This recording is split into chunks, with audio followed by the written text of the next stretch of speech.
Welcome everyone to OSG New User Training. We're very excited to be kicking off this first of many upcoming training sessions to offer more opportunities for people to learn and get hands-on experience with using the OSG. So we're very glad you're here. And we're going to kick off with a couple introductions of both our team and the training as a whole. And so first, here's our the research computing facilitation team for the OSG. I think most of you have probably met at least one of us at some point or exchanged emails with us, but we'll do a very quick round of introductions. I'm Christina Cook. I'm a research computing facilitator with the team. My background is in math. I'm based at UW-Madison, and yeah, I am looking forward to starting this training series. And then I guess we'll just go in order. So Lauren, and then Mats, and then Shomik, and then Rachel. Hi, for those I haven't met yet, I'm Lauren Michael. I lead the research facilitation team that you see in front of you on the slides. We're really excited that you're here. And my background is in biophysics, structural biology, and also science communication. Hey, my name is Mats.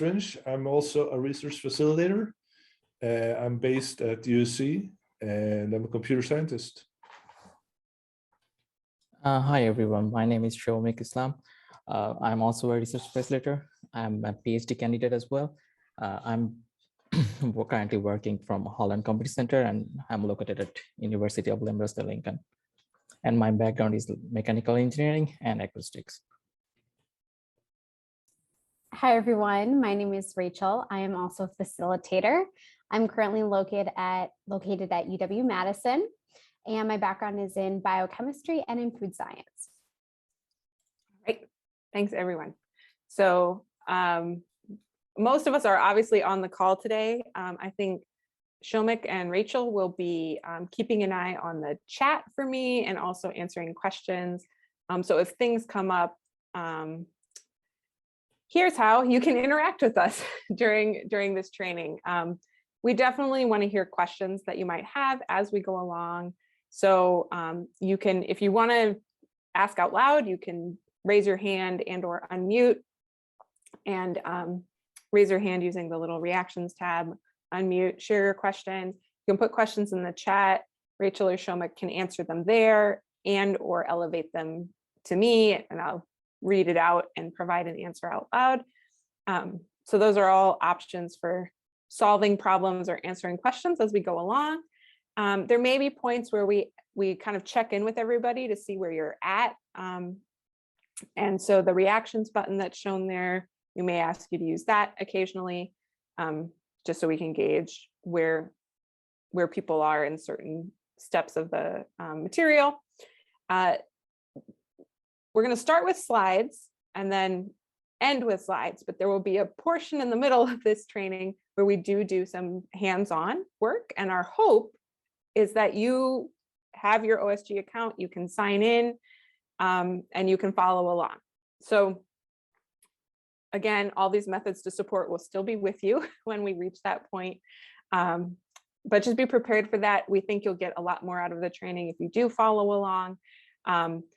If things happen, you can't log in, it doesn't work, you can still watch, but we do encourage you to follow along yourself if you can. And I think, as was previously mentioned, we are recording. Eventually a recording will go online. The slides that we're using, the tutorials that we'll be using, are all linked from a page on the OSG help desk. So all that is available to you after the workshop, after this training. So what we want to do today is understand the principles of job submission to the OSG. And whoop, went ahead a little fast. We want you to be able to visualize distributed computing, understand the difference between high performance and high throughput computing, identify ideal jobs to run on the open science pool, and the basic elements of an HD Condor job submission file.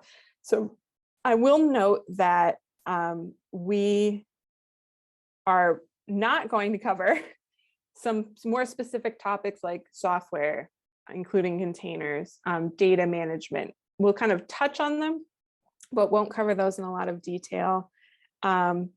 If you would be interested in training of those topics, please fill out the feedback survey at the end and indicate this, because that will help us know what people are most interested in for future trainings, starting in April, May or so. So what we're going to cover today is some more of the basics. If you've been using the OSG, there will probably be a lot that's familiar. If you've seen some of our presentations at conferences, there may be some of this that's familiar. My hope is that everyone takes away a better understanding of the topics that are shown here, and or is thinking about ways to communicate them with other people, whether you support researchers as a facilitator or even other people in your lab. So hopefully something for everybody in what we're doing today. So we're gonna kick things off with a brief introduction to the OSG. First, we want to give you the big picture of the OSG. What is it?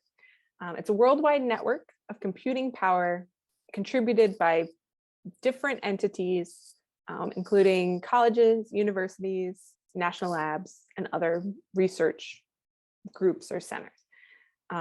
So it's kind of this ecosystem almost of institutions and resources. It's big. I haven't updated the graphic, but these numbers are fairly accurate. In the past year, we've delivered well over 100, or run well over 100 million individual computing jobs and provided over 2 billion computing hours to different groups using OSG resources. So there's a lot of computing in the OSG available to you. We wanted to define a specific, I guess, subset or part of the OSG called the Open Science Pool. So the OSG is this kind of full network of computing power in institutions. And to use the OSG, you run in a pool that sort of incorporates some of those resources. So there's different pools available, some for big research projects, for different entities, and the pool on the OSG that we'll be using today is called the Open Science Pool. It's operated by kind of the OSG staff and infrastructure for any open science, US associated open science. So this is kind of the resources we'll be using. And to use the Open Science Pool, that pool of resources on the OSG, you need an account on an access point that enables you to submit jobs to it. What we're planning to use today for this training is the OSG Connect access point. And that's one that, again, is supported by the OSG team that anybody at a US-based institution can use to get an account and run work on the Open Science Pool. But there's a couple terms and a little bit of a diagram of the resources and what's happening. I'm going to ask Lauren, is there anything that you would add or clarify about those two slides? No, that makes a lot of sense. So the OSG, there's not really like one OSG. Most people think of running things on the OSG, and they're actually referring to running on the Open Science Pool, which is the pool that the OSG Connect service gives you access to. Yeah. So, but there are other pools, like for large, multi-institutional collaboration. Some campuses have their own pools. There are about a couple dozen of them. The Open Science Pool is one of the largest and certainly has the most projects using it. Yeah, this is kind of the big general use. We're here for everyone kind of pool. Okay, so there's a little bit about the OSG in general, big picture. Later in this training, we're going to talk about how to use the Open Science Pool, the OSG. But before we do that, I want to cover first what we want to run. So you can see in this diagram that when we're talking about the Open Science Pool, we're talking about a bunch of computers that are available to do computing. But what kind of computing is a good fit for this kind of resource. And so that's what we want to talk about next.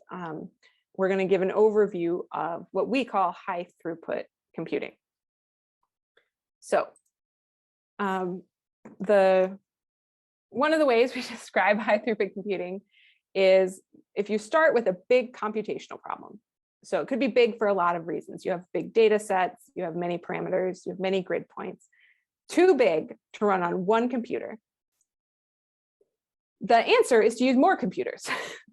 This is the way of large-scale research computing, is to take whatever your big computing problem is that's attached to your research question and break it into pieces. Now, there's different ways to do this sort of multi-computer work. So one method of using multiple computers to solve a problem is called high performance computing, abbreviated HPC.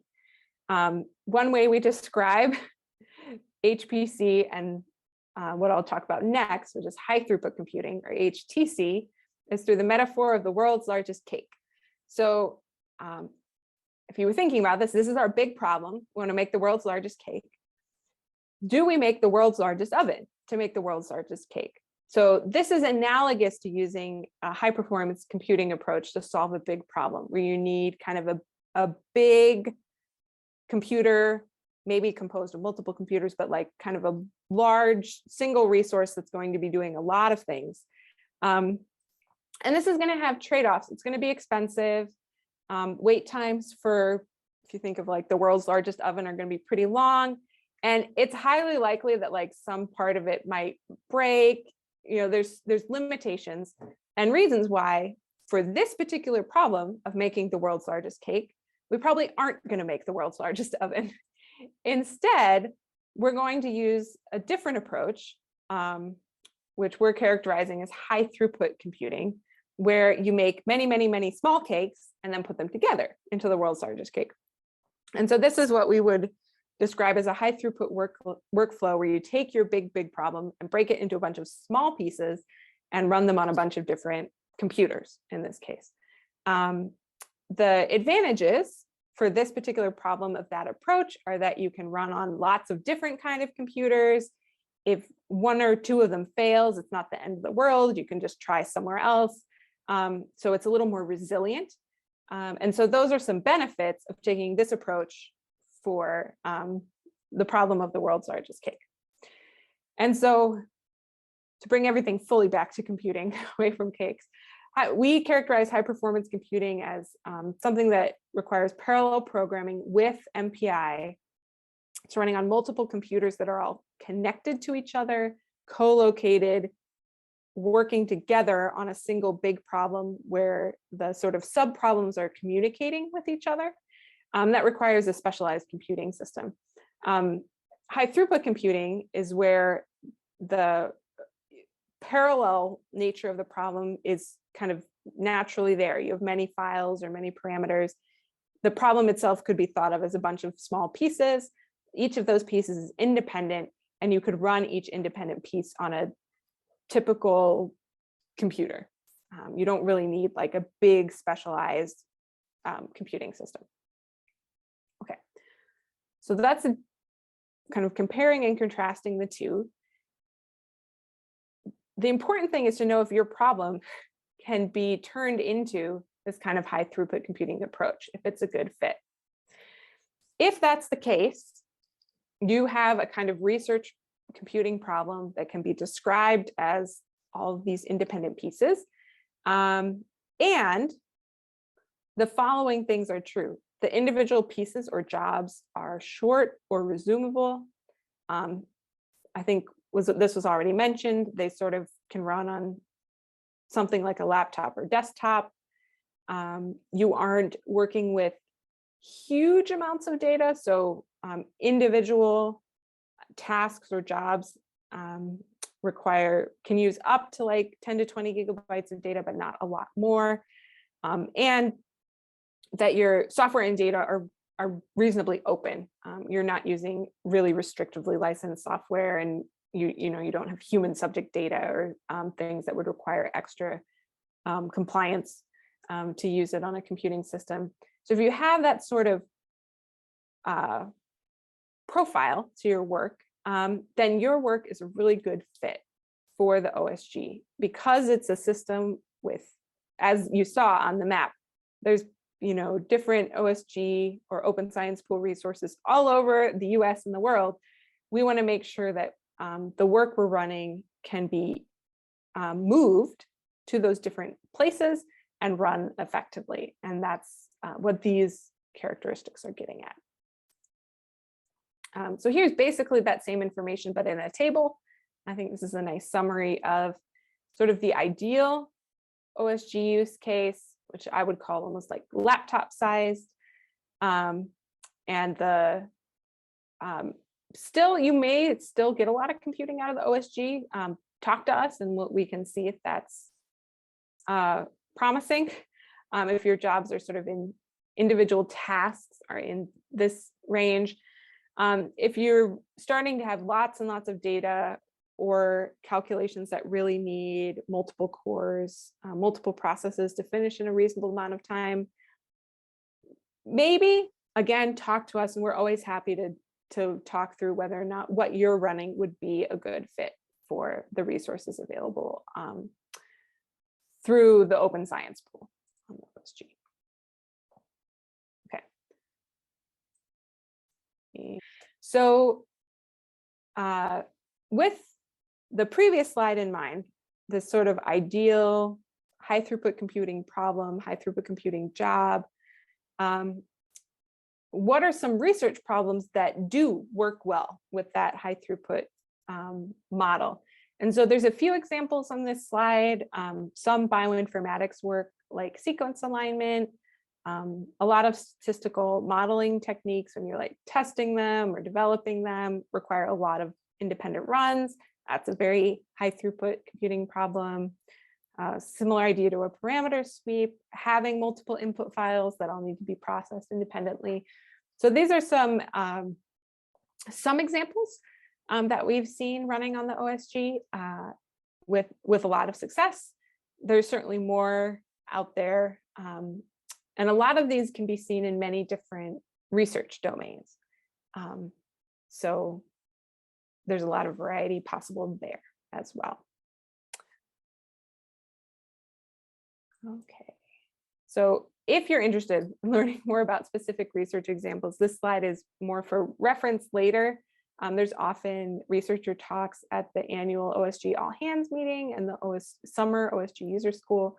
And yeah, you can really get a picture of how people have used OSG resources for their research from some of the talks that are shown here. Okay, so that's a little bit about what we're going to run on OSG. We want to run these high throughput computing type workloads where we're basically want to run many independent tasks simultaneously. So now we actually have to do that. So now we're going to transition into the how we run a high throughput computing workload on the OSG or the open science pool. So we're kind of going to go through 3 iterations of how it works, going from the most general to the most specific. So first, kind of reiterating some of the earlier slides, how to run things on the open science pool, log in to an OSG access point, upload data and software, create a submit file that describes the job or jobs you want to run, submit those jobs. And so this whole process is done and managed via the HD Condor job scheduler. And then those jobs will go and run on different members of the OSG on the computers that they've provided. It is possible to run on other things. Talk to us if you're curious about this, cloud or other cluster allocations. Okay, so that's the big picture. We're going to zero in on some of this how jobs run next, and then how to create a submit file following. So when you submit a job, it's helpful to understand a little bit about what happens so you can understand why the submit files are created the way they are. So what happens, we start from the OSG access point, in this case, maybe OSG Connect, from our home folder or home directory, where we have the components of our job. That might be software, data, scripts. We create a submit file with certain amounts of information, and we're going to dig into this next. We then submit that submit file using this command. The job goes into the job queue, and at some point, the Condor scheduling program will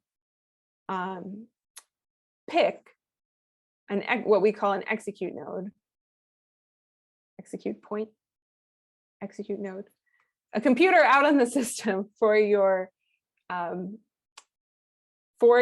job to run. It'll create a temporary folder. It'll copy over any input files that you indicated were needed for the job. It'll run, produce output files, produce standard error, kind of Condor logging files. And then once everything is done, that will get transferred back to your home directory on the OSG Connect access point. So this is the life cycle or flow of how a job or task that you want to run actually is executed by HD Condor. So we come now to the part that we have to do, which is writing that HD Condor submit file to submit to Condor so it can then run our job. And so we're going to choose a research example to motivate, kind of structure our discussion of submit files. And so the example we're going to use is a text analysis problem. So say you're a researcher, you have a script that takes in the electronic text of a book and then produces a file with word counts in it. So it counts all the words of the book and produces that as an output file. So this is some of the components we need. We have an input file, we have a script, we generate an output file, and the actual command to run this program is the name of the script and then the name of the input file as an argument to the script. So we need to take all of these pieces, basically the different files, the command, and translate them into an HD Condor submit file. So first we'll do the command. The main command or script name is going to be our executable. And any arguments we pass to it, so in this case, the name of the file we want to analyze, gets listed in the arguments line. So this is going to be two pieces of our submit file, is telling Condor what to run, like run this command.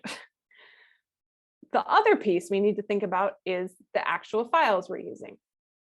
So any files that are needed as input need to be in the submit file somewhere. So we already have our script, the word count.py file, but we need to list the name of the actual book, the text file we want to analyze. So that's going to go here in transfer input files. And then by default, Condor should bring back new output files. We often have this option just to kind of remind ourselves that when this script finishes running, when it exits, the output files, then everything is finished and the output files will get transferred back to us. Okay, so that's part one. So now we have reached the hands-on portion of the training. So if you haven't already, you'll want to log into one of the OSG Connect login nodes.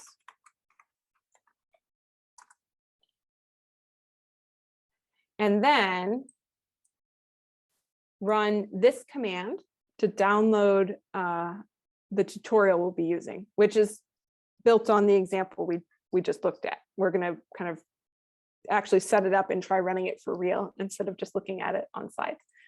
So I'll give everyone a minute to rearrange your screen if you need to, so you can see my screen and also have your own terminal open.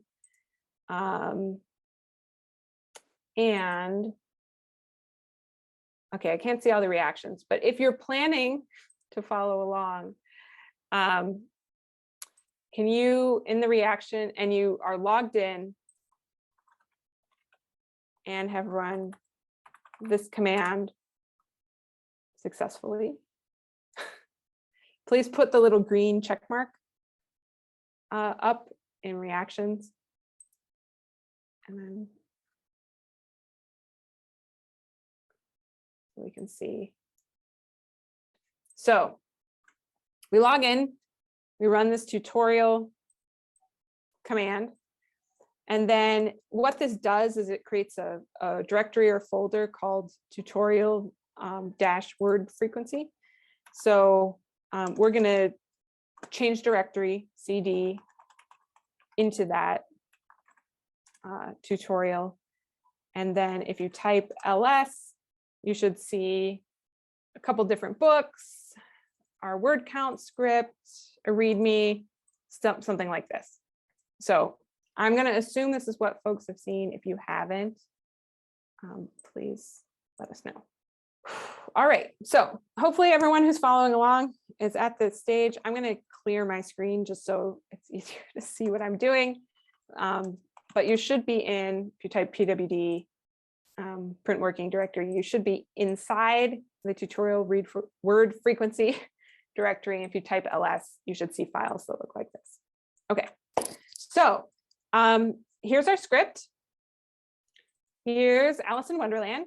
So we're going to recreate what I went through on the previous slides in terms of putting that information, the name of the script, the name of the input file, into the submit file that's already been started in this folder. So I'm going to use the Nano text editor to edit my files. If you're a command line pro and want to use Vim or Emacs or something, feel free. But I'm going to open this file with Nano. So nano word count.sub. And so what we have here is the start of an HT Condor submit file. And so you see the lines that I mentioned in the slides: executable arguments, transfer input files, when to transfer output. And so basically I just need to fill these in. I need to put in my command, word count.py. I need to give the arguments for that script. So that's going to be Alice in Wonderland, not Wonderfland, Wonderland.text, txt.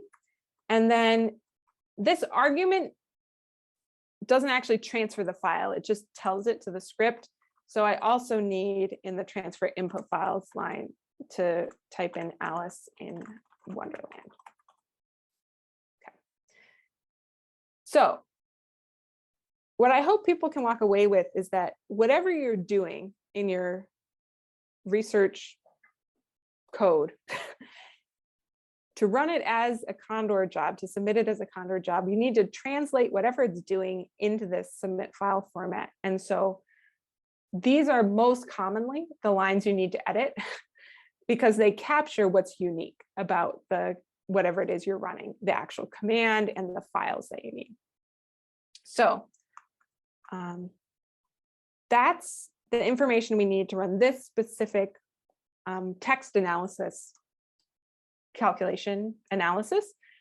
A few notes about the other lines in this file that we are not going to change right now. So these three, output, error, and log, are all going to be files that are produced with error information, job-specific information, stuff that would have printed to the terminal if you were running this, if you were running the script yourself and seeing the printed output. So here we're telling Condor to produce those files and put them into the logs directory, which we saw earlier when we ran ls. And then down here, we have to tell HC Condor what it should give us for this to run. So in this section, we're requesting a specific operating system version. We are requesting a number of processors or cores we need, CPUs. We're requesting the amount of memory needed to run our script. And we're requesting the amount of disk we need.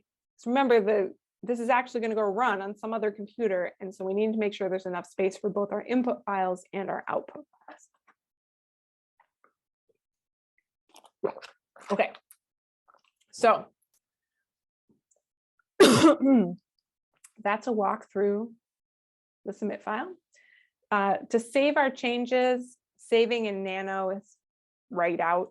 The little caret is your control key. So I'm going to do Control O to save and then press Enter. And then Control X to exit at the bottom here. Okay. And then I'm also going to print that out. So if anyone still needs to be looking at it, you can. Any questions so far about the changes we made or anything else? Shomik, Rachel, anything you want to highlight from the chat? Was asking that whether the executable get transferred directly without using the transfer input files. So, and Rachel replied, Yes. I thought that you should mention to everyone.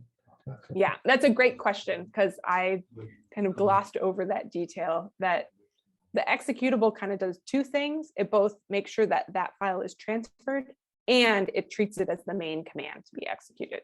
That's a very good question. Other comments, questions to highlight? Okay, if we have more than one file to transfer, is it a comma delimited string? Yes, also a very good question. And the answer is yes, which is probably in the chat. So this line here, if I had multiple input files that were all being used for the same calculation, I would just use a comma to separate the list. Mm-hmm. And then Also can you explain the requirements line one more time, please? Yeah, so you should always include these three lines to tell Condor like how much of the computer you need, how many cores, how much memory, how much disk. Requirements is an option you can use to specify additional requirements about the computers you need. So this can take a lot of forms. In this example, we're using a requirement that specifies the operating system that we want to use. So this is saying, I only want my job to run on a computer that is running something like similar to Red Hat Linux 7, for example.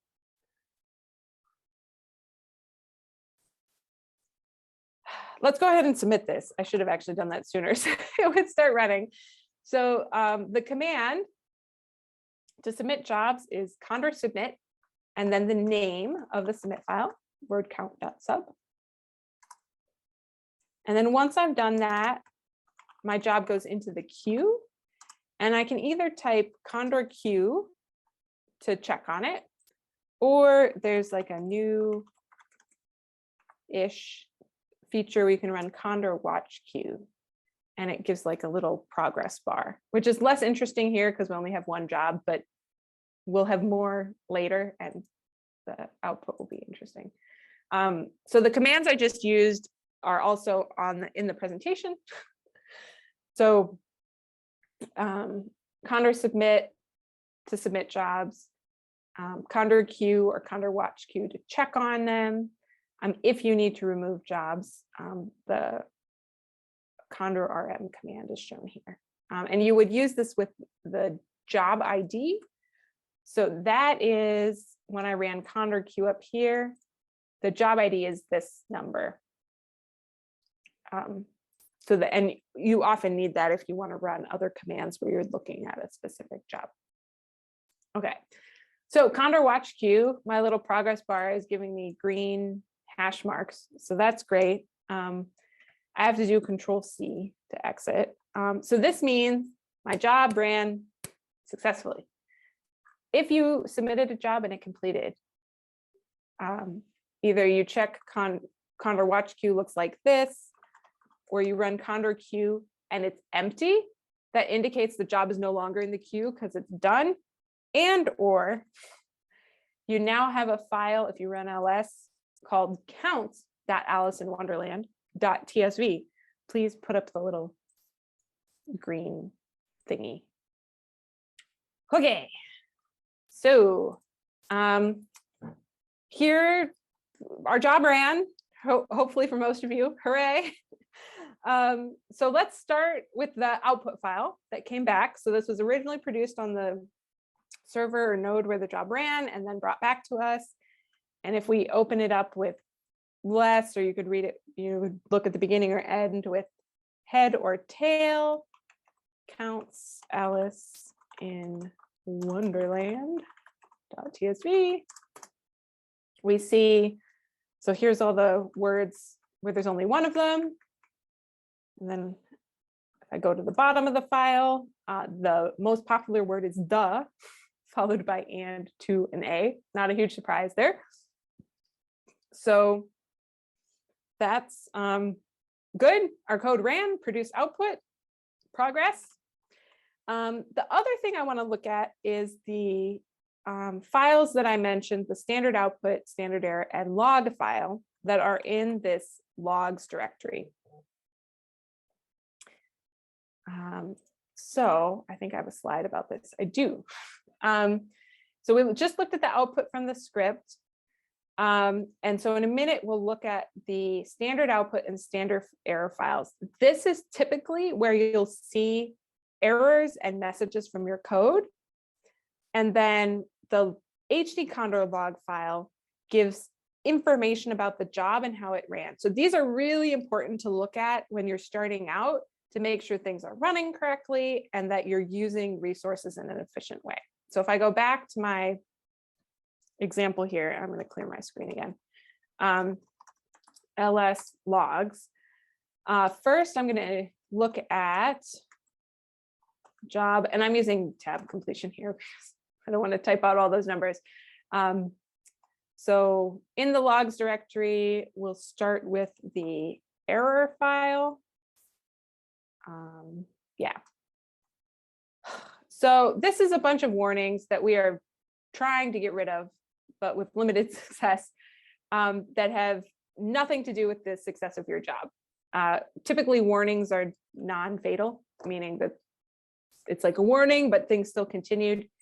So if you see these kinds of messages in your error files, 99% of the time you can disregard them. Let's see if there's anything in the standard output file. So that's this one. Jobs, it's in the logs directory .out. So this is empty. This particular script doesn't like produce any messages. So that's actually to be expected. And then, whoops, still in the logs directory, same name, .log.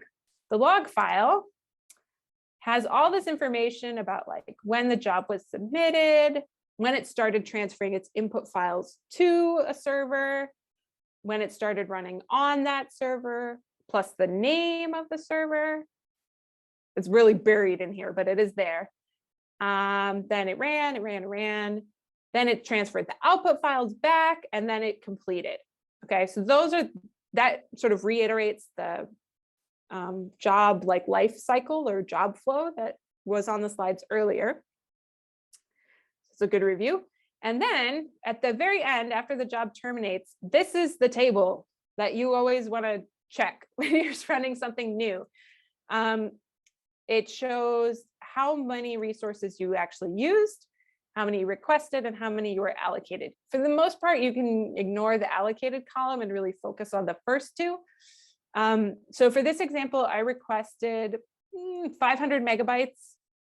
Note the units here. So 1,000 kilobytes is a megabyte. So this is about 500 megabytes. I barely used any of it. And then I think I also requested 500 megabytes. Again, see the units here, and barely used any of that. So if I was running this as like a real like production workflow, which we'll talk about in a minute, I would probably decrease these requests because I really just don't need that much space. Okay, so good to like know what those files are and what they can do for you. Okay, so just along those lines, the OSG, as I think Lauren mentioned, is heterogeneous. There's a lot of different resources. If you're running a really big workload, like 50,000 jobs, things will happen. You know, just running at that scale, it's a very small percentage of, you know, either jobs will fail or you run into a bad server or something. And so it's good to plan ahead and test. So a big thing is testing before you submit a big batch of jobs. Hopefully you can identify problems early. You can tune your memory and disk requests so they're more accurate. That'll get you more throughput, but also make sure your jobs complete successfully. Once you're really ready to scale up to a bunch of jobs, again, we'll do that in just a minute. We'll scale up a little bit with this example. Thinking about the space you need and how you're going to submit lots of jobs at once is important. And then we have a couple tricks for sort of catching failures, monitoring jobs. So some of these you can easily do on yourself. Others, if we are always happy to talk about ways to make this work better, because what's usually good for you is also good for us and for the system as a whole. So yeah, we're going to move on in a minute to running this analysis at scale, meaning on 5 input files instead of 1. We successfully counted the number of words in Alice in Wonderland. We submitted our job. This is great. So now this is where we really want to do the high throughput part of using the OSG. We don't want to run just one job. We want to run many jobs. And so for our text analysis example, this is going to be, we have multiple books that we want to run through this script and get the word count for. So it looks something like this. And so we can use the same base submit file that we did before, but we're going to need to modify the pieces that were specific to our input, which is going to be changing. So the Alice in Wonderland argument and file name. And we're going to need to change the last line of the submit file, which controls how many jobs are submitted at once, which I did not mention the first time around. So previously it was Q1 that just submits one job, and we're going to need to change this. So these values are going to need to be replaced by a variable. And this final Q keyword is going to need to tell us how many jobs to submit. Now, Condor has many ways to do this. You can give a number to the Q statement. You can provide a pattern that matches a set of files. You can provide a list inside the submit file. You can provide a list outside the submit file as a separate file with values in it. So we are going to use this final example because it's the most flexible and customizable, but just know these other ones exist. So that's one thing we need to change is instead of Q1, we want to Q from a list. And so that's going to be a job for each item in the list. And then wherever we had, so there's our list, the Alice book name previously, we're going to need to replace it with this variable notation. So what does this look like? First, we create our list. So here we have each book is on its own line. And then we're going to use the Q from syntax. So Q book from this book list file. And we'll replace everywhere where we had Alice in Wonderland with $parentheses book, which is the variable that corresponds to items in this list. So that's it. Let's do it. Okay, so we should still be in the tutorial word frequency folder. Here are our files. So what I'm going to do is make a copy of our word count.sub file. So we can leave it as a kind of single job reference. And we're going to create a new file called many word count.sub. You can call it whatever you want. This is hopefully reasonably descriptive. So that's the command. And then I'm again going to use, nope. I'm going to do something else first. Hold on, Christina. So first, I want to make a list of my inputs. So basically the number of jobs I want to run. So I'm going to do that using a little shell magic. I'm going to run ls star.text. So this is going to make a list of all the files in this directory that end with .text. So that's all my inputs. Then I'm going to redirect that list of output to a file called book.list. So that's what the greater than symbol and then the name is going to be. So after I run this command, I should see a file called book.list. We also see many word count that I made by copying. So I have my input files on my list of input files. Now I'm going to edit the copy of the submit file that I just made, many word count.sub. Okay. So I'm going to start at the end and change this final line from Q1, so one job, to Q book from book.list. So that means, oops, hold on.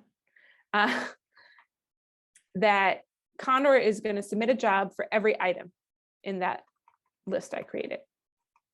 Okay, then up here, I'm going to replace the specific book that I used before with a variable.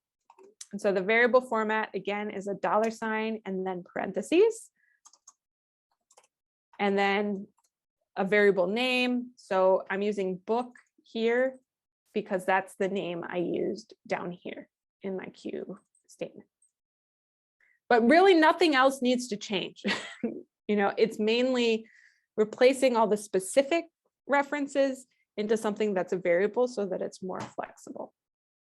Okay, so again, Control O to save, press enter, Control X to exit. And let me print that out so that if anyone is still catching up with the typing, you can see it. So this is how we created the book list. And then this is what we want to submit multiple jobs. And if I do Condor submit many word count sub, this is great. I had 5 books here. 1, 2, 3, 4, 5. So that's what I would expect. If I do Condor Q, now I have 5 idle jobs, and I'll just, same as before, wait for them to run. Okay, I wanted to get that far, pausing again for questions.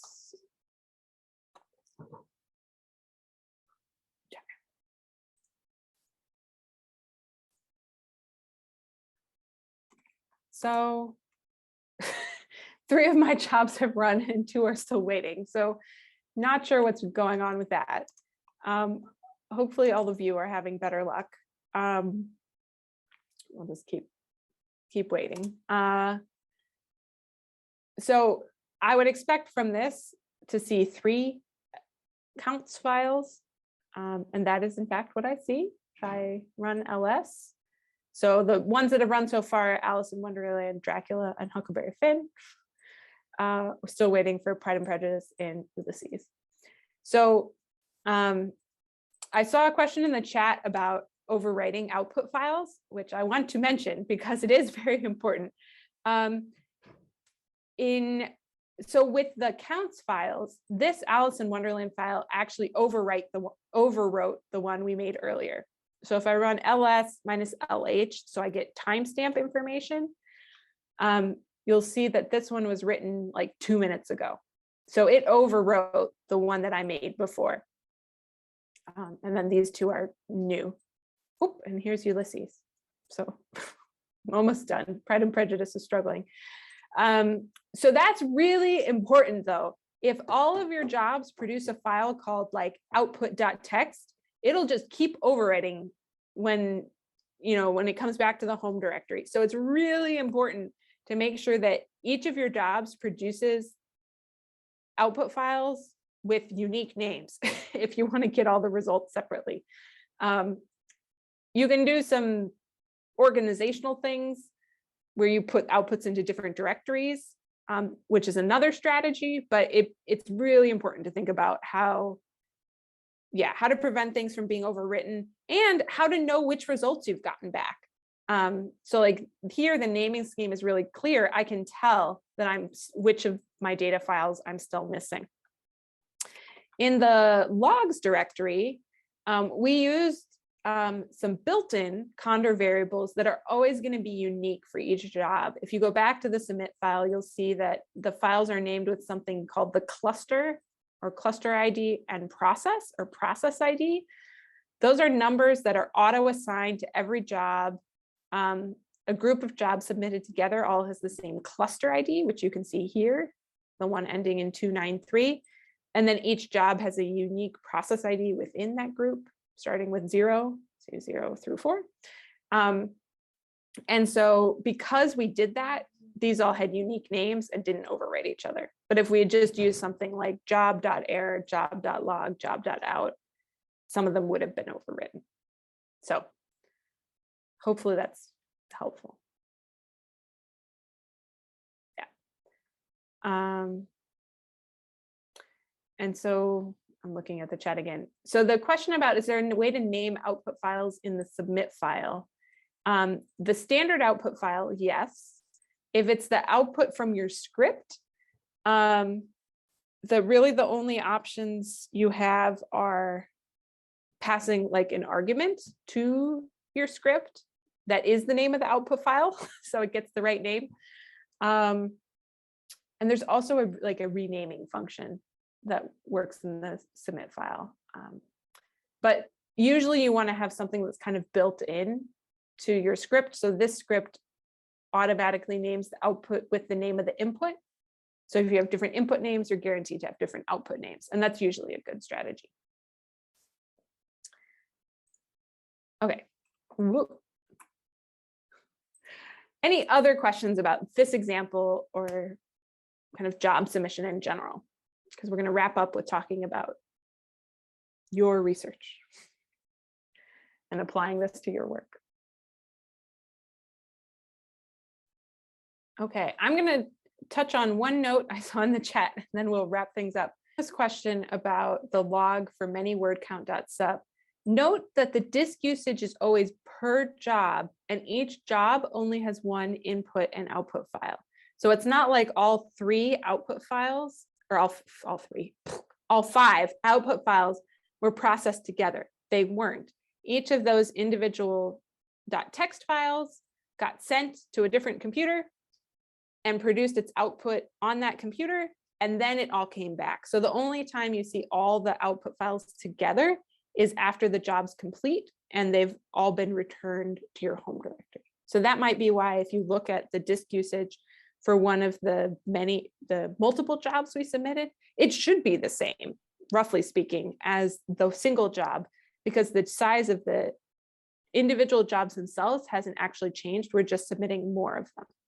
And the resource requests are per job, not the total, which is not always clear. So I wanted to make sure that was clarified. Okay. So bringing things back, our main goal for this training is that you can apply these ideas to your research problem. So we have here 2 or 3 research examples of how you might think about their research problem as a high throughput computing workload. Just to kind of get everybody thinking, we have May Monte Carlo, who needs to simulate many particles. She's working with a particle detector in physics, and so it has to run many random simulations. So for her, a single job might be a simulation of a certain number of particles. She's going to use simulation code written in C++, and that's basically it. She doesn't even have different input files. She just needs to run a bunch of these kind of random simulations. Then we have Tamara Trials, who's using R to simulate clinical trial study designs. So there's many different designs that could be used for a clinical trial, and so she wants to understand, how they're different. And so for her, a single job would be simulating a single clinical trial using a set of design parameters. She's going to use her R code and some input data that sort of informs her modeling. And then each job is going to test a different set of parameters, basically a different design for the clinical trial. And then she'll submit as many jobs as she wants to test designs. And finally, Ben Bioinformatics has 20 RNA samples that he wants to run through a pipeline. And so each job is going to analyze a single sample. His job components are going to be a little more complicated because he's going to have several different software packages that he needs to use. He'll have the 2 input file, he'll have a script that pulls everything together. And the main thing that's different between his different jobs are the sample input files. So, food for thought. What are you studying, or what is your research? Or if you support people, what kind of research do you support? And thinking about that, what kinds of calculations do you need to run? And how would you translate that into a high throughput workload? What would a single job be? What components are needed to run a single job? And then what is different between the jobs that you'll need to specify in order to submit many jobs with different inputs? So you can come back to this, try to fill it in with your information, and really think about those examples. So, and if we have time at the end, we'll stop recording and we're always happy to chat more about research examples. But with that in mind, hopefully this has been a helpful introduction to sort of what you can run on the OSG and some of the basics of how using HT Condor. You have some ideas about how to take your research problem and translate it into this system and submission structure. And you have an OSG account. So next steps, we have a roadmap that really outlines all the steps for doing this. We have our help desk with different user guides. So this is a couple screenshots of the roadmap, and it really just walks through like an introduction, which you could maybe skip because you've been to this training, but like getting connected. There's a couple other HT Condor tutorials that are linked in this section that are really good for kind of solidifying your understanding. Then the big thing, which is figuring out what you want to run and getting your first job going, and then scaling up, as we touched on briefly, both the practical Condor side of things and thinking about like, if I submit 50,000 jobs, how much output data is that going to be and where am I going to store it? Things like that. So yeah, we are here to help with all stages of the process. You can email us. And we have very recently also just started office hours. So they're today, right after this training, or Thursday mornings, depending where you are. And so we'd be happy to see you there.